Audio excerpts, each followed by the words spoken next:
Welcome to 17 Strong. Victories don't come by accident. Here's your host, Steve Teixeira.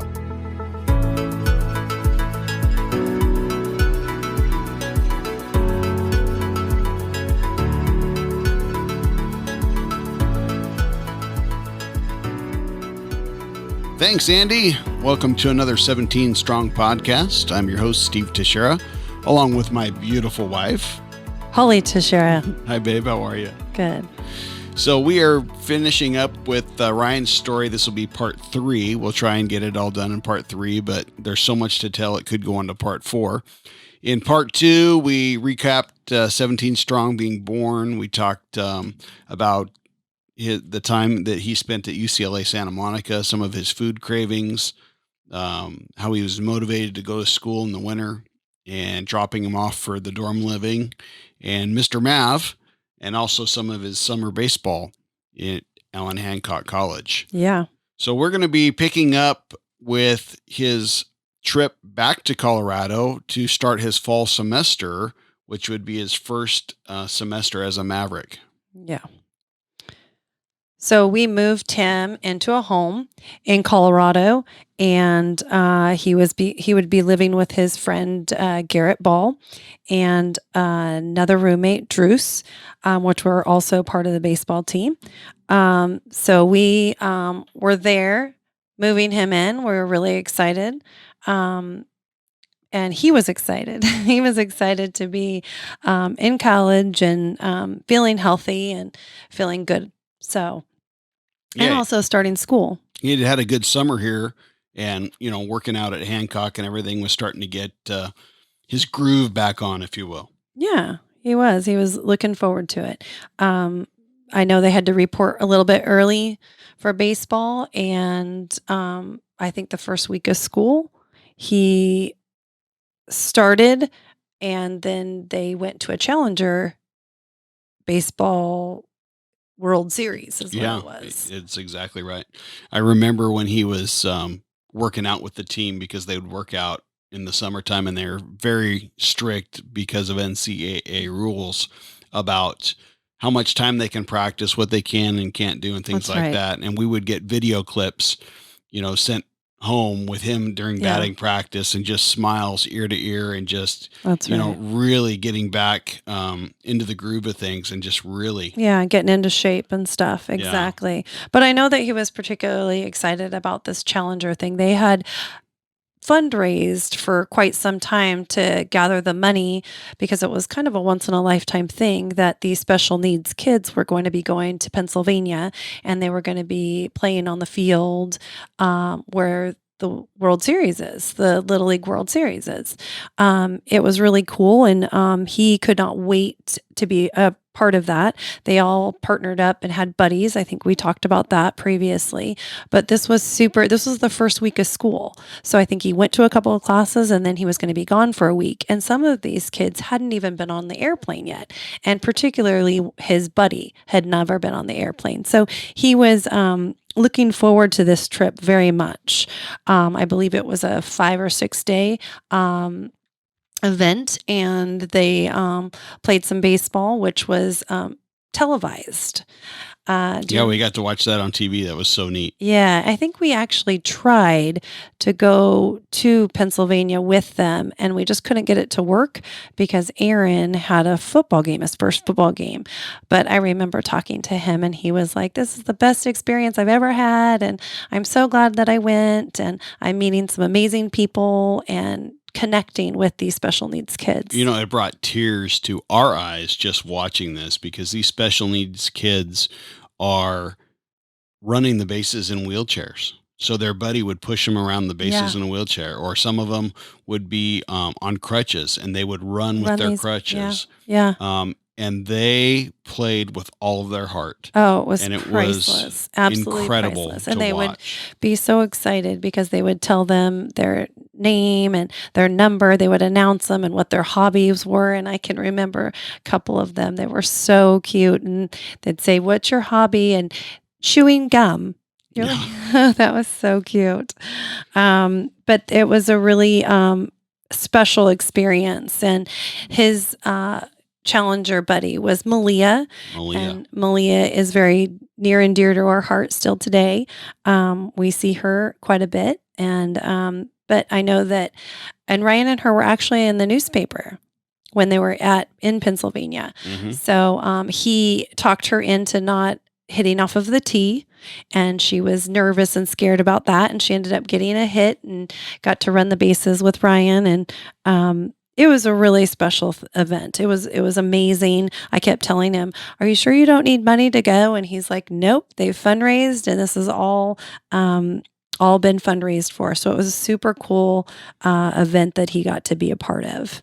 It was really awesome, and to watch his teammates and the Challenger kids all get together for this. It was not only emotional, but it was exciting, and they had fun, and they Exactly. continue even to this day to be um, It was a friends with each other. Yeah, it was definitely a bond because you spent so much time together. And I do want to say that their parents were there. So the buddies got to, they stayed with their parents in the room, and then the buddies had free time. So that was nice. So everybody got a break. Their parents got a break, but the parents were not allowed to be on the field.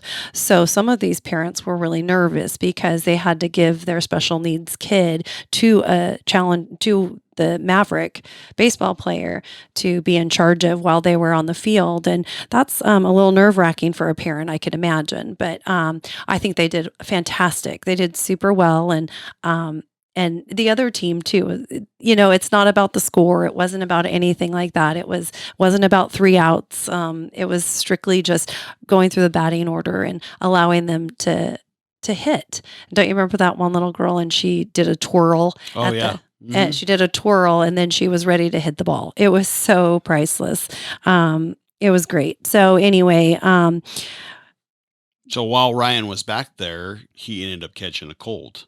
along with everybody else, Yeah. it was, the airplane and the bus rides and the air conditioning. And then it was super hot. So yeah, everybody kind of caught a cold. We didn't think really much about it. Nobody thought anything of it, and they got home, and Ryan had said he got a cold, but he felt fine, and so we, told him just get some vitamin C and some over-the-counter cold medicine and see if you start to feel better. And it was about a week, and his cold had still not gotten better. He was continuing to work out with the team. He was doing sprints. He was, ground ball drills, pop fly drills, everything that they were doing. And he just wasn't getting better. And he finally told Garrett, he goes, "I got to go to the doctor. Something's not right. I'm exhausted." All he wanted to do was sleep. Hmm. But Ryan wouldn't let that stop him from being part of the team. So he finally called home, and I remember we were at a wedding when he Yep. called. We were at a We were at wedding. a wedding, and he said, "Dad, I still don't feel good. I'm going to go to the school doctor and see if I can get some antibiotics." So he went to the school doctor, and the school doctor was a little bit concerned because of Ryan's history. And so he did some lab work. And as soon as they did the lab work, he told him, he says, "You need to go over to the emergency room right now." He says, "Something's not right." So Ryan calls home and said, "They're sending me to the emergency room, but don't worry about it. I got this. I can handle it. You don't need to Yep. come out." Typical Ryan. Yep, typical Ryan. But you remember that we both had a check in our stomach, and we said, "No, we're on our way." So we left the wedding and ran home, grabbed a bag, and hit the road to Colorado, even Yeah. though Ryan was telling us not to come to Yeah, Colorado. exactly. And his girlfriend was at the wedding we were at, Right. and so we had her pack a bag, and we drove all night. We drove all night, and And meanwhile, the coach was with him in the ER, his and teammates. his teammates were trickling in, but yeah, they definitely were thinking about doing a spinal. What was that Well, they did a called? spinal tap, and they had told us that there was two things that they were looking for. It could be a leukemia, and it could also have been mono. I guess mono presents very similar symptoms. So while we were headed to Colorado, I reached out to his doctors at UCLA and told them what was going on. And they, in turn, talked to the doctors in Colorado. And his doctor at UCLA called us and said, "Look, I'm really concerned because we typically see an acute myeloid leukemia show up within 5 years post chemotherapy. And Ryan was only 6 months post chemotherapy. So he was really concerned that this could be an AML. So we were just, I mean, everybody was, it was like a kick in the stomach.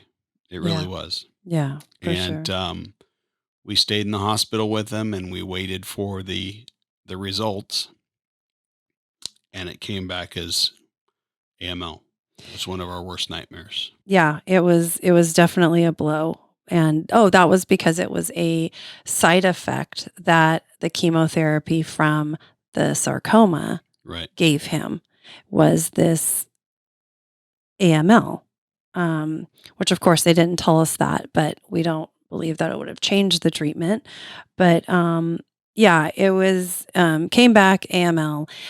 So basically, they did not want to treat him in Colorado. They wanted him back in UCLA.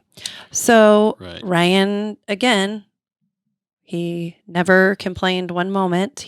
One thing he requested is that he had a meeting with all of his teammates. Mhm. We had 52 kids in one room with At the hospital. at the hospital. Ryan had no shirt on. He had a mask on because he was not making, wanted to make sure that he didn't get more infected or more sick. Sicker. He was sick. He had a hard time breathing because he was just So congested. so congested. Right. So, and he also had a cough with it. So, But his attitude was incredible the whole time. And we weren't privy to the meeting with his teammates. In fact, No. neither were the coaches. no, the coaches were not allowed to be there as well. And the hospital gave them a room that Yep.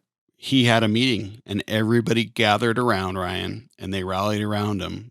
And there was a lot of tears. There was a lot of hugging. There was a lot of heartbreak. But through it all, Ryan never changed his attitude. He said, "Don't worry, I'll be back. We're going to go get those rings Yep. and we're going to be together again." He was convinced of that for sure. He never Wavered. He was so positive from the very first moment that this came about. But Steve and I don't even know what was said in that room. And I don't know that it's necessary that we know, but we know that there was a special bond with this team. This team was super special. And they bonded over this diagnosis because it was hard to see a teammate that was just got there. And now he has to go through another fight. So, so we had 52 of them or something crazy in this room, and They didn't want to leave, but No. they had to because they were working on a medevac flight for us. And couldn't go in the medevac. So we had a friend take Steve's truck, and me and Nicole, he drove us home.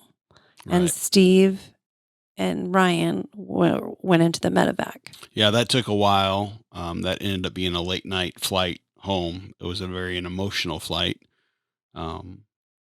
As you know, Ryan was waving to everybody and talking to Oh everybody. my It gosh. was he He was has like pictures of him.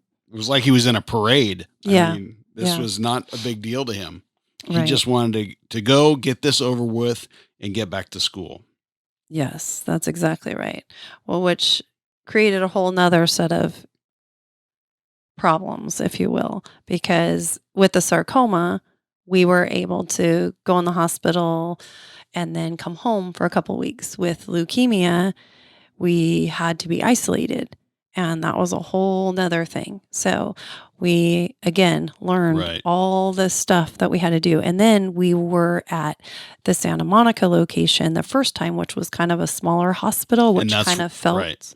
And that's where they took us back to, only to get him in California because there was no room at the Westwood campus, which is where they treat the leukemias and things. So he had to sit in Santa Monica for a couple days before we got moved again by ambulance.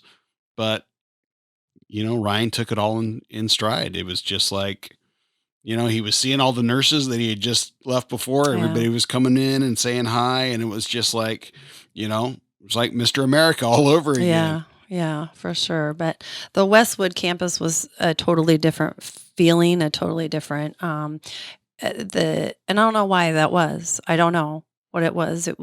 Well, it's a big hospital. And it felt like a hospital. It felt very stark. It was very it was just hard. And maybe because this is now our second, time that we've had to do it, but Santa Monica was just very warm and fuzzy, and everybody knew us and we knew them, and they knew this story. And then we went to a whole nother hospital, which was, it seemed it was, I don't know. What was your Well, it was a feeling? different feeling because it's a big institution, if you will. You're in the heart of the UCLA campus, which is a huge campus. Yeah. But through it all, didn't bother Ryan at all. No. He was, again, he had met new friends being nurses and doctors and everything else. It took a while for us to do that there though. I mean, it takes a while for you to get the routine down and know the nurses shifts and who, it didn't seem like it was as smooth as far as, getting to know everybody. And I have to say in my case, and I know I've told Steve this, and that, this completely changed my personality. I'm a very outgoing person and love people and had been in, the dental office for 25 years. And I was not there to make friends. I wasn't there to meet nurses. I wasn't there to meet people on our floor. I really wasn't. I literally put my head down and knew that I had to walk this out with Ryan, and Steve totally took on this whole different personality that's not really characteristic of Steve. Is he was meeting everybody and wanted to know what was going on with the baby next door, because here we are on the pediatric floor, because that's what they do, is they treat him as a pediatric. And so there's babies everywhere, and it's so hard to watch this, and it's so hard to watch your own kid, much less, I don't know what's going on with the whole floor of sick kids. It was just extremely hard for me, because I knew that I was starting to, have to analyze it internally. And It's hard period to watch any of these kids. I mean, our son is, 20 years old going through this, but to watch these babies and these young kids that don't understand what's going on. I mean, yeah, Ryan understood that he was sick. Yeah. We understood that he was sick, but to watch these children go through this and still have a smile on their face, it's amazing to me, but it breaks your heart. it totally breaks yeah. And like I said, I wasn't as outgoing or out friendly to these people, just because I was struggling with what I had to deal with. And it was, you have to be in survival mode. And that was how I survived. Whether Yeah, you circled the wagons. yeah, and it- But with my background as a paramedic, that helped because I was able to talk to the doctors. I understood a lot more about what they were talking about and the anatomy and physiology of Yep. things, and, not dealing with leukemias or cancers, but at least I had a foundation to go back on. Yeah. And so that was really helpful. it was extremely helpful. But the team at UCLA Santa Monica and UCLA Westward, incredible. Absolutely incredible. Hands down, we had the best care. I'm not saying that it wasn't. Yeah. It wasn't that. Great doctors, was- great nurses. Yeah, I mean, as a whole, everything was that was fine. It was just, you were on this third floor, and and you had people coming in and out with doctors, and it is a teaching hospital, so there was you had doctors all the time, and then they would rotate, and so some of your favorite doctors you wouldn't see for 3 weeks. Right. We wouldn't see them, for weeks. And then speaking of weeks, Ryan just had to stay there. I mean, Yeah. they would give him a prescribed round of chemotherapy, and then he'd have to wait for his levels to come up. And No, he would wait for him to go down because basically what they were doing is they were trying to wipe it all out. right. They were trying to wipe all of that out. And so, And then they had to come up again yeah, to so start the process all over again. exactly. So it was like sometimes he'd get chemo for a week and then, you know, once a day. And then we would have to wait for 3 weeks for them Right. to tank and not have anything. And that's where you have no immune system. You have nothing. And that's why you have to be in isolation. So it's intense. It's super intense. And you're waiting. And he's like, I'm feeling great. And then all of a sudden you're puking your guts out, Right. and And he wanted to and go fever home, and he wanted to just like, okay, let's get this over with. Let me have a break. But with this particular leukemia, he couldn't have those breaks because they needed to get this out of his system, and right, then he needed a bone marrow transplant. right, right. So I guess we can talk about the bone marrow transplant, which was very interesting. They had told us that, they're going to check Steve and I to see if we were, well, obviously we're a match, but we're not 100% match.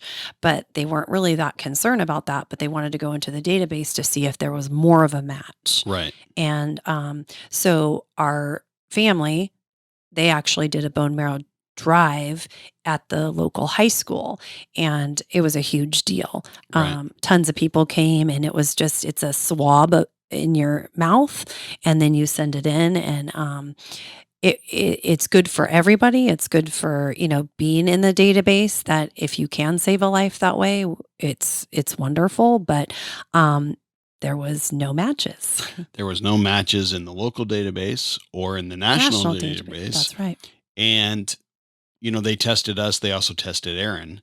Yep. But they said the likelihood of Aaron being a match for his brother was, and I forget, it's an astronomical odds. It's Slim to none is right. what it was. But both those boys knew that they were each other's match. It was unbelievable. Aaron in particular was like, well, I already know I'm a match. And they're like, and I didn't want to break his heart and say, well, usually you're not a match. And with like, if we were to have 6 kids, they said, maybe you might have one that matches each Right. other. But because we only had the 2 boys, it was like slim to none. Yeah, and we like your rational mind is thinking, oh, well, why don't you test a cousin? And they're like, absolutely not. That's not how this works. It's basically, it's so many things that they check. Well, and Aaron how old was he? Was he 17 at the time? He was a senior in high school. Yeah, so you're really not even supposed to be in the database until you're 18. But if you're a sibling, it doesn't matter. Right. So they checked him, and lo and behold, they were right. our miracle. Yep. Aaron Yeah. was a miracle. 100% match. 100% match. And I actually had the privilege of, because Ryan wanted to tell Aaron. Mhm. And so I was in the car when I heard that conversation. And you know what? Some things are better not to hear. And that was a